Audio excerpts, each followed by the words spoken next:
මස් කන්නේ නෑ කිව්වනම් මස් කන්නේ නෑ. හිතට කියනවා හිත කාපම් මස්. යාළුවෝ මිත්‍රයෝ කියනවා කාපම් මස් නෑ. නැතිලයි ප්‍රෝටීන් ටික. දීපන් දරුවට බිත්තර ටික. අනේ අපේ මෝඩ ගෑනු අර දරුවන්ට දෙනවා බිත්තර ටික කන්න. මොකටද? දරුවට ප්‍රෝටීන් අර කිකිලි බිත්තර කාලා දිවරලා ප්‍රෝටීන් නැතකත්.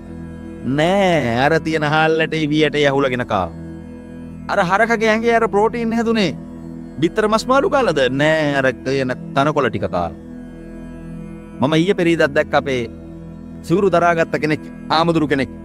මම ඉතින් කීවරදාරියෝ කියලා අපේ මාකමට අපි අපහාස කරන්න ඕනේ. සිවුරක් දරාගෙන හරි කමන්නේ ඕක රකින්නවනේ. හැබැයි කියන බන වැදි බන. ඒ දත් දෙක ඇවිල්ලා කියන්නේ බලාට මස් කිරාගෙන කන්නලු. යකෝ මුගේ අර මස් පර්වතේ ගිහිල්ලි වෙලා සතේ කිරාගෙන කන්න හැදුවොත් දූ බයේ දුවන හැද? කල්පනා කරලා බලන්න.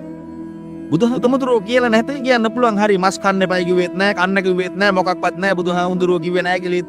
හැබැයි අපි බුදුහාමුදුරුවෝ කිව්වෙන්ද නෙමෙයි මේක කරන්න ඕන. තවත් කෙනෙක් වදයක් වේදනාවක් විඳින්න ඕනි නෑ. අර සතෙක්ගේ අර මස් කසල්ලා කරගෙන ඕක පරීක්ෂා කරලා බලන්නකො මේකේ ඉන්න පණු මේකේ ඉන්න සුද්ධ ජීවි මේකේ ඉන්න විසර්ස කාරක වෛරස් වර්ග කොයි තරම්ද මේ දේවල් ටිකනේ මේ ශරීරය ඇතුළට දමාගන්නේ. අර සොසේජස් කාපු මිනිස්සේ උකුලේ අමාරුවකට තුනේදී අමාරුවකට ගියාට පස්සේ ස්කෑන් එකක් අරගෙන බලනකොට